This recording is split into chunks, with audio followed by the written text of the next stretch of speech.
जय माँ जय माँ जय माँ जय माँ जय माँ जय माँ।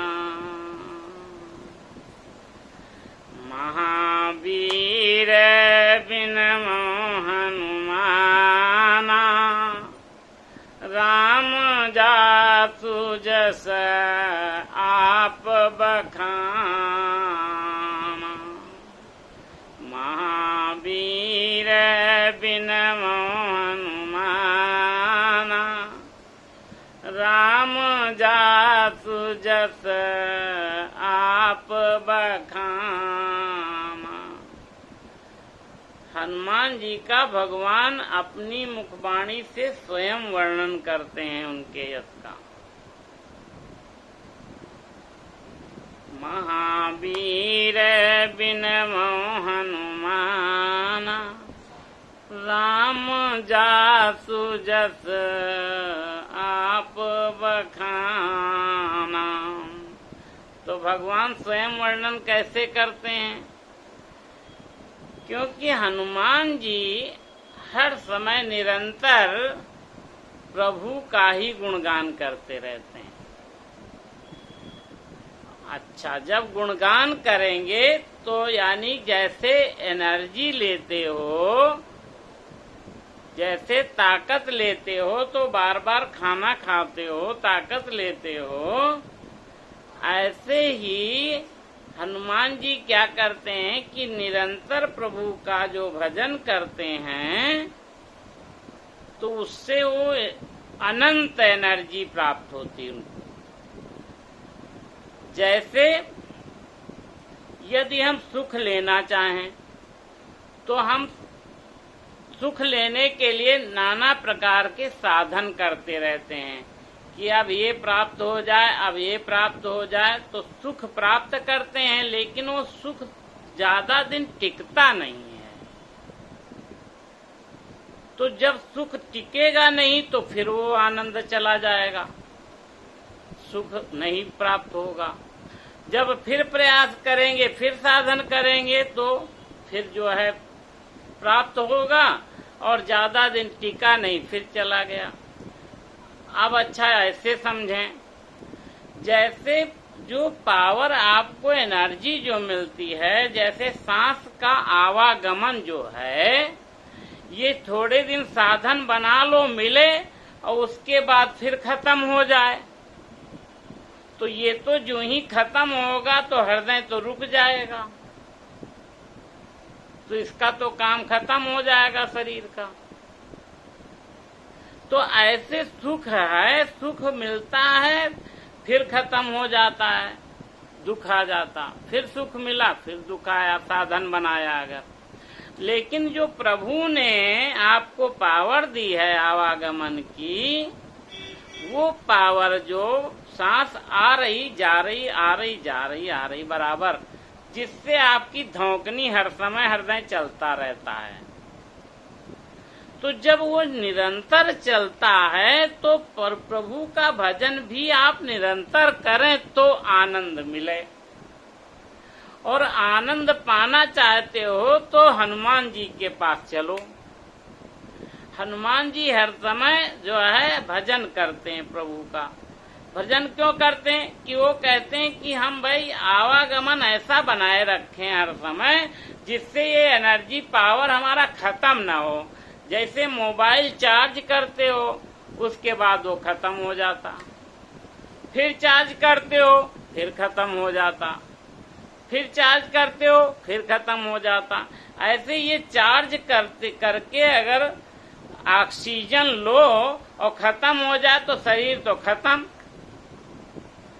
तो कहने का तात्पर्य ये है कि अगर प्रभु के अनुराग में उनका स्मरण करो और भगवान हनुमान जी की तरह भजन करो तो पावर मिले। प्रभु से पावर लेने के लिए जो एनर्जी खत्म हो जाती है दिन भर काम करके, तो प्रभु से कुछ पावर लेना होता, कुछ एनर्जी फिर से लेनी होती है। इसलिए हनुमान जी को भजो, हनुमान जी के पास चलो। तो महावीर बिन हनुमाना, राम जासु जस आप बखाना। और प्रणव पवन कुमार, खल बन पावक ज्ञान घन। जासु हृदय आगार, बसई राम सर चाप धर। हनुमान जी के पास क्या क्या है?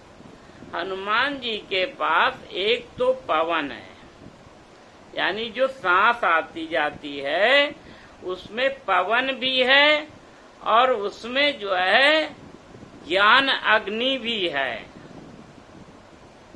जिससे खल का जो वन है, दुष्टों का जो वन है, वो ज्ञान की अग्नि से नष्ट हो जाता है। इसलिए खल तो आपके आसपास नहीं आते, और फिर उसमें सांस में बाधा नहीं डालते, यानी पवन। और ज्ञान अग्नि, तो अग्नि भी ज्ञान भी, और साथ में जासु हृदय आगार, हृदय समुद्र जो है। जासु हृदय आगार यानी कि जल की पूरी मात्रा, पूर्ण रूप से जल भी है, अग्नि भी है, और पवन भी हैं। और फिर उस जल में, क्षीर सागर में, यानी उस हृदय में, उस हृदय आगार में बसता कौन है? प्रभु जी स्वयं बसते हैं। जासु हृदय आगार, बसहि राम सर चाप धर। उनके हृदय आगार में भगवान स्वयं वास करते हैं, हर समय निवास करते हैं। तो जैसे जो सुख, जो आनंद आपको हमेशा सदा के लिए बना रहे, जैसे थोड़ी देर का सुख मिला, यानी इतना भी सुख मिल गया, स्वर्ग मिल गया, मान लो स्वर्ग का सुख भी मिल गया, पूरा हुआ तो फिर नष्ट हो गया। लेकिन जो आनंद मिल जाएगा प्रभु का, प्रभु से जो आनंद मिलेगा वो हनुमान जी के द्वारा ही मिलेगा। तो जो आनंद मिलता है वो हमेशा जो बना रहे, वो आनंद अच्छा होता है। तो हमेशा आनंद के लिए हनुमान जी को भजो, हमेशा आनंद के लिए प्रभु के चरणों में अनुराग करो और सीताराम करो। प्रणमो पवन कुमार, खल बन पावक ज्ञान घन। जासु हृदय आगार, बसई राम सर चाप धर। तो ऐसे हमेशा एनर्जी पाने के लिए प्रभु का स्मरण करते रहना चाहिए। और हनुमान जी का स्मरण करो, हनुमान जी को गुणगान प्रभु के सुनाओ, हनुमान जी का स्मरण करो, तो बार बार एनर्जी मिलती जाएगी, बुद्धि बढ़िया समत्व बनेगी, बुद्धि विवेकवान बनेगी, और सब टेंशन खत्म। इसलिए सीताराम सीताराम सीताराम सीताराम सीताराम सीताराम सीताराम सीताराम। करि प्रेम निरंतर नेम लिए, पद पंकज सेवत शुद्ध हिये। सीताराम सीताराम सीताराम सीताराम सीताराम सीताराम सीताराम सीताराम। बोलो जय सिया राम।